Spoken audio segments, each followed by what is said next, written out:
The goddess said to Neka, I have heard your cry. I can feel your pain. I will give you a child. I will wipe away your shame and place laughter upon your lips. But remember, every blessing carries a price. Are you ready for the consequences of this blessing? Some deaths are not a random ending but a pre-written part of a larger, darker story. The fate of a life can be determined long before its first breath. But in the quiet village of Ika, fate had a cruel hand. They called it bad luck. The boy, just 9 years old, had been playing hide-and-seek with his friends, his innocent laughter echoing through the trees. A hiding place behind a mighty coconut tree that would become his grave. There was no wind, no sign of rain. The sky was a clear, unblemished blue. And yet, a large, fibrous coconut detached itself from its high perch on the mighty tree. It fell silently, its thud against the boy's head, a sound that would haunt the village for generations. This was not an accident. This was a payment. The curse fulfilling its own end of a bargain, taking the lives of every third child of the family. The grieving mother, Adaku, was on her knees, her body racked with sobs. She held the lifeless body of her son, Nonso, in her arms. The air, heavy with the scent of fear, seemed to still. The villagers stood around, their faces a mix of sorrow and fear, and a terrifying sense of recognition. The boy was her third child, a cycle of heartbreak, a cruel ritual no one dared to speak of, for fear of angering the unseen forces that governed their lives. For the grieving mother, it was the end of her world. As the wails of grief tore through the village, the family's patriarch, Uzer, stood in the doorway of his hut, his frame a rigid pillar of stone. His voice, when he finally spoke, was a barely audible whisper, breaking with every word. But he could not cry. He was the rock of his family, the shoulder everyone else would need to cry on. He felt the pain, a raw, sharp agony, but he held it deep within, a burden too heavy for tears. The village had learned a harsh lesson from the past. To speak of this was to invite a curse.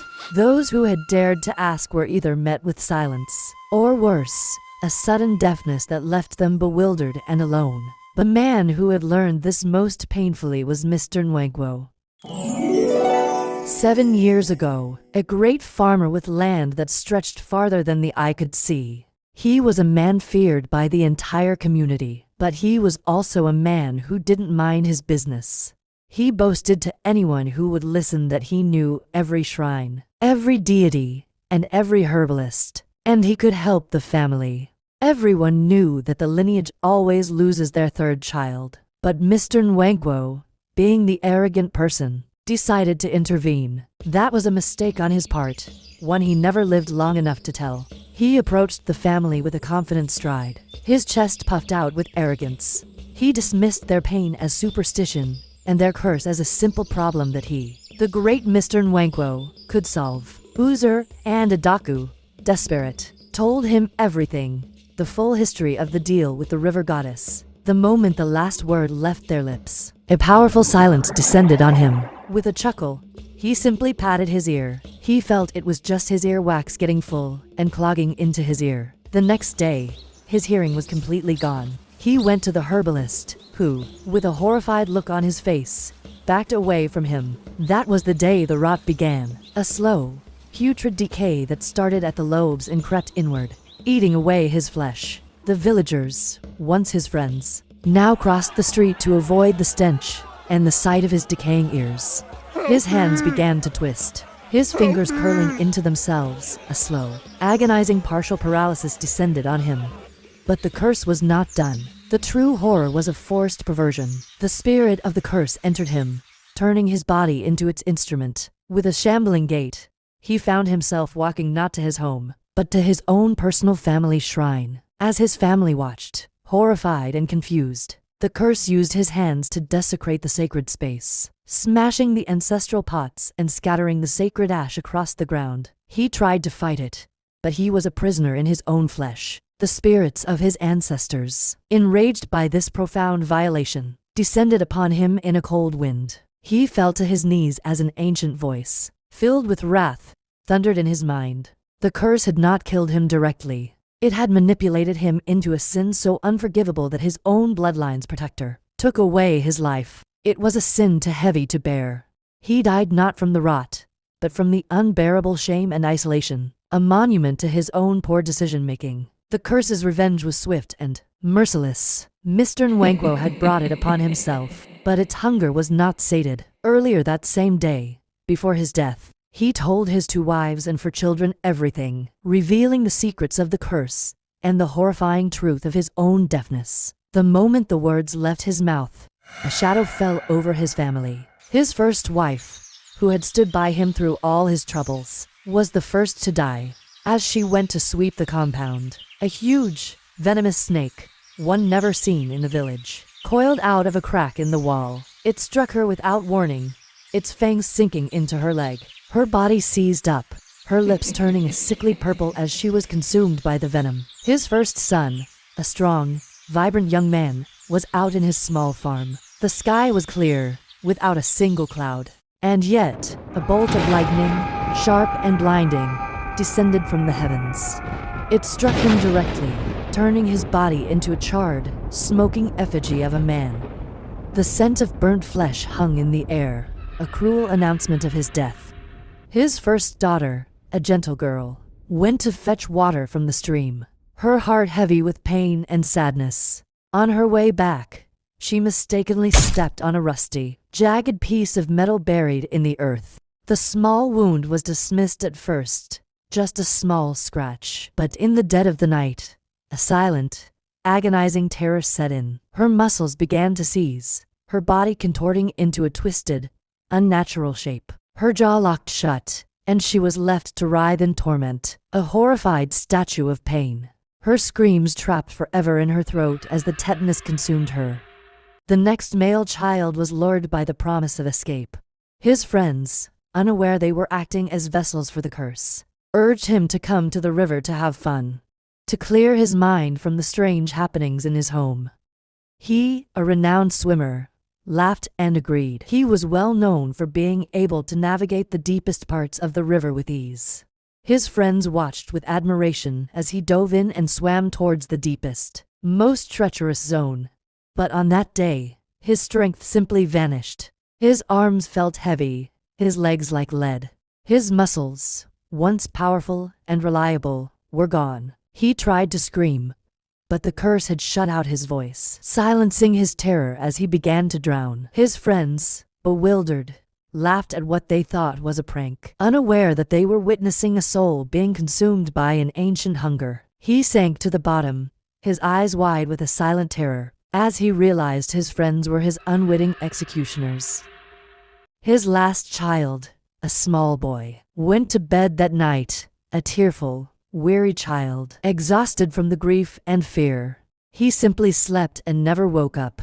The curse had claimed him in his dreams, a final, quiet act of cruelty that left nothing to be found. And his second wife, in a state of shock and terror, was found in the kitchen the next morning. She had tried to cook, to return to a sense of normalcy, but the curse had made its way to her. She was found dead, laying on the dusty ground, her body lifeless, a victim of a silent, invisible force. The family of 7 was wiped out in a single month. A year later, after the tragic death of Nwankwo's family, the curse was just getting started with the villagers, who couldn't mind the business that pays them. And this time, it visited the home of a Famefuna, the village drunk.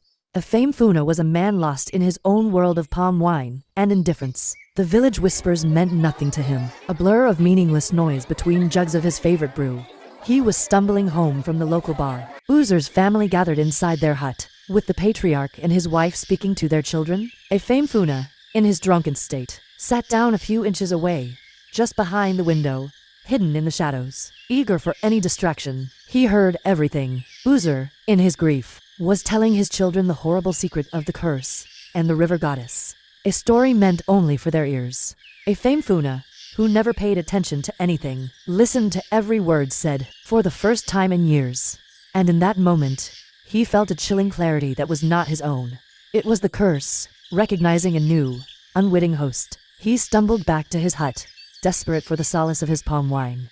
He poured a calabash full of the drink, but when he raised it to his lips, a sudden, powerful chill ran through his body. The curse had not only claimed him, it had warped his very soul, increasing his thirst for palm wine until it was insatiable, a craving more powerful than his own will. Every sip he took was no longer a comfort, but a poison. The sweet liquid would turn to a concentrated bile in his mouth, a living torment. He was a prisoner in his own home, craving a poison that was his only solace. This was the curse into a tool of his slow demise, transforming the one thing he loved most. A famous fate was decided. For a week, he suffered in his hut, a slave to an unbearable thirst, knowing every sip was agony. His painful, slow death was announced a week later. Many villagers, including the family of Uzer and Adaku, pinned his death on excessive intake of palm wine. His body weakened by his addiction. Unknown to everyone, he had heard a secret never meant for his ears. His final, isolated breaths were taken with no wife or children to mourn him. A lonely and ironic end. Since then, the village learned that some secrets are not meant to be shared. The family of Uzer and Adaku, knowing the price of curiosity, continued their lives in a silent, agonizing terror. Amara's younger brother, Obi, whose laughter was once as bright as the morning sun, now stood frozen, his face filled with tears. Amara watched, her heart a heavy stone in her chest. She was the one who had to be strong. The pain was unbearable, but they all knew this was not an accident. This was a payment, and the family would continue to pay the price for a 100-year-old deal. Some people are born with knowledge of the earth and the stories it holds. Others, like Ikinga, had to learn them the hard way. He was a fisherman, and he visited the stream very early, before the sun became too hot to catch the bounty prizes of the river. He had lived in Ika for 5 months, a young man drawn to the promise of the great river, and a stranger to the whispers that coiled around the land itself. On a sunlit morning, Ikinga was busy separating the big fishes from the small ones, placing a large basket on the ground to hasten the process. He was happy. On the riverbank, Amara, a young woman, walked along the path, carrying an empty water pot. She was the daughter of the grieving mother, Adaku. Ikinga looked up and saw her.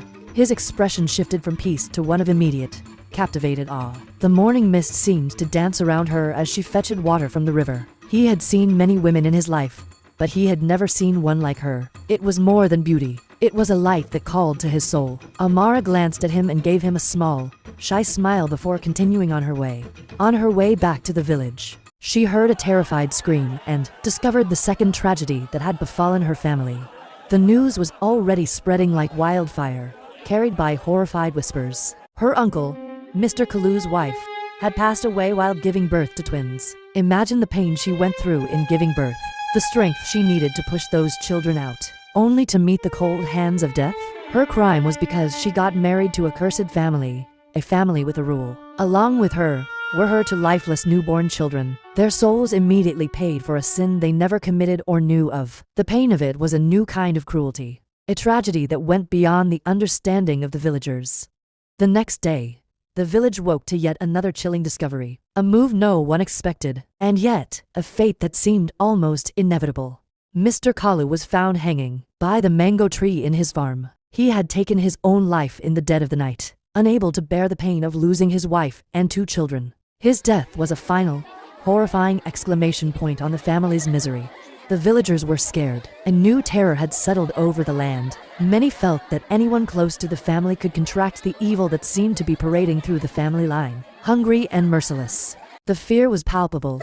Mr. Kalu's 2 daughters, Chimamanda and Kioma, now stood alone in a world of silence and sorrow. A few days later, Amara returned to the stream. Her face was etched with sorrow far beyond her years. She was a woman carrying the weight of her family's tragedy on her young shoulders. Ikinga saw her and knew he could no longer stay a stranger. He approached her, his voice low and kind. Amara, I am so sorry. I heard about your uncle, his wife, his children. It's a sorrow no family should have to bear. Amara looked at him, surprised by his kindness. But that was it. He did not reveal his feelings. 2 days later, they met at the river bank, and Ikinga, who had been saving his best catch for her, gave her his biggest fish. They spoke for a long time, sharing stories of their lives. And a bond, quiet but unbreakable, began to form. It was a week later that they met, and Ikenga, finally sure of his feelings, decided to voice his heart. Amara, for weeks now, my heart has felt drawn to you. Your sorrow, I want to understand it. I want to help you carry it. My heart is yours. Would you be my lover?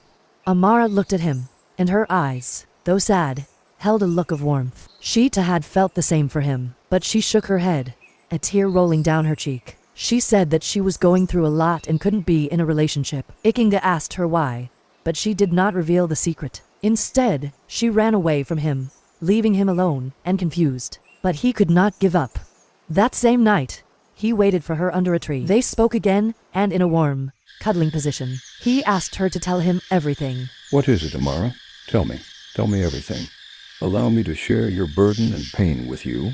Her voice, a low, pained whisper, began to tell him the story. She told him about her great-grandmother, Nika, about the curse, about the river, about the third child. She told him about her father, Uzer, about her uncle, Kalu. She told him everything. Ikenga's face was a mask of confusion, but his heart was full of a new resolve. He thanked her, and they parted ways. He returned to his hut, and in the quiet of his room, the curse claimed its new victim. He opened his mouth to murmur the words he had practiced to woo Amara the next day, but he heard nothing. He tried again. Nothing. He screamed. A long, piercing sound, but there was no sound at all. His eyes were wide with panic as he clapped his hands over his ears. And then, a single, high-pitched hum filled his head. He fell to his knees, clutching his head, his world now a prison of silence. Ikenga couldn't wait for the first light of the sun before rushing to their usual spot. The man who was once full of life now had a sad look on his face, questioning all his life choices. He wished he could turn back time, but his reality was a grim reminder of his cursed curiosity. On sighting Amara, he greeted her and immediately explained that he had lost his hearing. The curse has struck you. You were too curious and too persuasive despite my unwillingness to tell you. This is the aftermath. I am so sorry. She took pity on the man who had shown her such kindness, the man she had come to love. She knew the death curse had struck him. He could not hear her. He could only see the fear in her eyes. And in that moment, she made a choice. They would not face this alone. She led him through the village, a ghost of her former self, and they both decided to reach out to her father, Mr. Uzer. It was he who held the knowledge, the pain, and the secrets of the family's past. His curse was now a shared burden, his silence a language only she could speak. She became his interpreter using sign language. They went to see Amara's father, Uzer, who knew the history of the curse. The old man sat inside his hut, his face etched with the wisdom and sorrow of 100 years. He looked at Ikenga, his eyes filled with a sad understanding. Ikenga and Amara sat before him, and the old man began to speak. 100 years ago, my great-grandmother, Nika, was the mockery of the entire village. She was humiliated, insulted, and in the worst cases, called a witch. Her only crime was that she was barren. Every woman with a child would flaunt their offspring in her face, their laughter a constant knife twisting in her gut. She would walk through the market and hear the whispers. Baron, a dry well. Her husband made things worse. He no longer saw her as a wife, but as a stranger he shared a house with, his eyes filled with scorn. She cried out to the heavens. But it was the river goddess, a powerful mermaid who lived in the waters, who answered her call. The goddess appeared to Nika with an offer. She would grant her a child, but the payment would be a terrible price. Nika made a blood oath to the goddess. She was in a desperate need for a child, a desperate need to relieve herself from the humiliation she had faced, in dire need to be called a mother, and finally be respected by the community of mothers. With a powerful lightning bolt emerging from the eyes of the goddess, a child began to appear in her hands. The child was not a real child. It was a symbol of a done deal, a symbol of hope for Nika, the beginning of pain and nightmares for a lineage. The rule was simple. She would have a child, but the third child of every descendant would belong to the river, a sacrifice for her own happiness. The goddess was cunning. When the family tried to outsmart her by not having a third child, she took one anyway. She had no mercy or logic, only a powerful hunger for what was promised to her. We, the men of our bloodline, are the carriers of this curse, and our wives and children are the innocent victims of our burden. The curse on the entire lineage could be broken. Mr. Uzer then told them there was a way to break it, but only by a stranger who had been touched by its power. A stranger who was willing to find the goddess's altar and offer a sacrifice greater than his own hearing. They went to see an old man in the next village, Okonkwo, who knew the river's secrets. Okonkwo informed them that the goddess only comes out once a year during the great fishing festival, and they had to be there the night before to perform the ritual. The journey was no longer a matter of weeks, but a matter of hours. The curse was now a ticking clock, and Ikenga, a man who had lost his ability to hear, was racing against time to save his soul and the family of the woman he loved. And now, she was by his side, ready to face the darkness with him. The journey had led them here, to the bank of the Miri Agwan River. On the eve of the great fishing festival, they were two halves of a single purpose. He had found his voice in her, and she had found her strength in him. Now, they would face the very force that had consumed her family for 100 years. They prepared the ritual items, the crushed shell of an old tortoise, a mixture of Amra's urine, and the tail of a fish. The sacrifice was a promise. But first, Amara had to use her blood to summon the river goddess. She slit her finger open with the blood gushing out, and the water began to bubble and glow with an eerie, green light. The form of a beautiful, powerful mermaid rose from the water. This was the river goddess. She looked at Ikenga and spoke directly to his mind. You can choose to use your sacrifice to break the curse on yourself. Your hearing will return. You will be free. But the bloodline of Nika will remain cursed, and the third child will continue to belong to me. Or, you can choose to save them. The curse on the family will be broken. The third child will live forever, and the suffering will end. But your hearing will be a gift to me forever. You will never hear a word again. The goddess's form shimmered in the water, waiting for his choice. Ikenga looked from the goddess to Amara.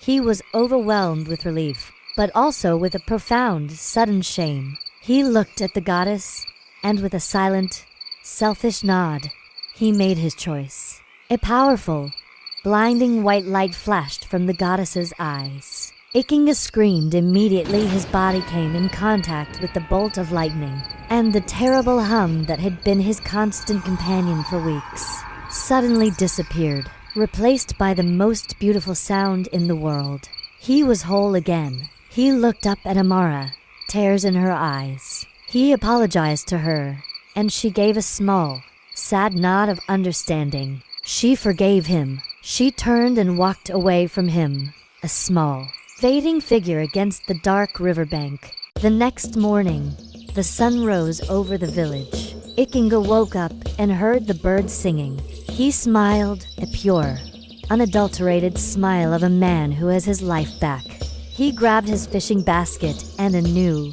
large, perfect fish he had just caught. He rushed to Amara's house, his heart full of hope and a newfound desire to show her he was worthy of her forgiveness. As he approached her compound, his smile faded. A crowd was gathered outside. Their heads were bowed in quiet mourning. The same chilling silence that followed the other tragedies had settled over the compound. Ikenga's heart sank. He ran to the compound, pushing through the crowd. He saw Amara, lying motionless on a mat. The fish in his hand slipped from his grasp, hitting the ground with a soft, lifeless thud. The tears streamed down his face, a silent tribute to a sorrow that has no words. He had his ears, but the only voice he ever wanted to hear was gone. His selfish choice had led to a hollow victory, and the family of Amara would continue to pay the price for 100-year-old pact. A curse that had not ended, but had simply begun again.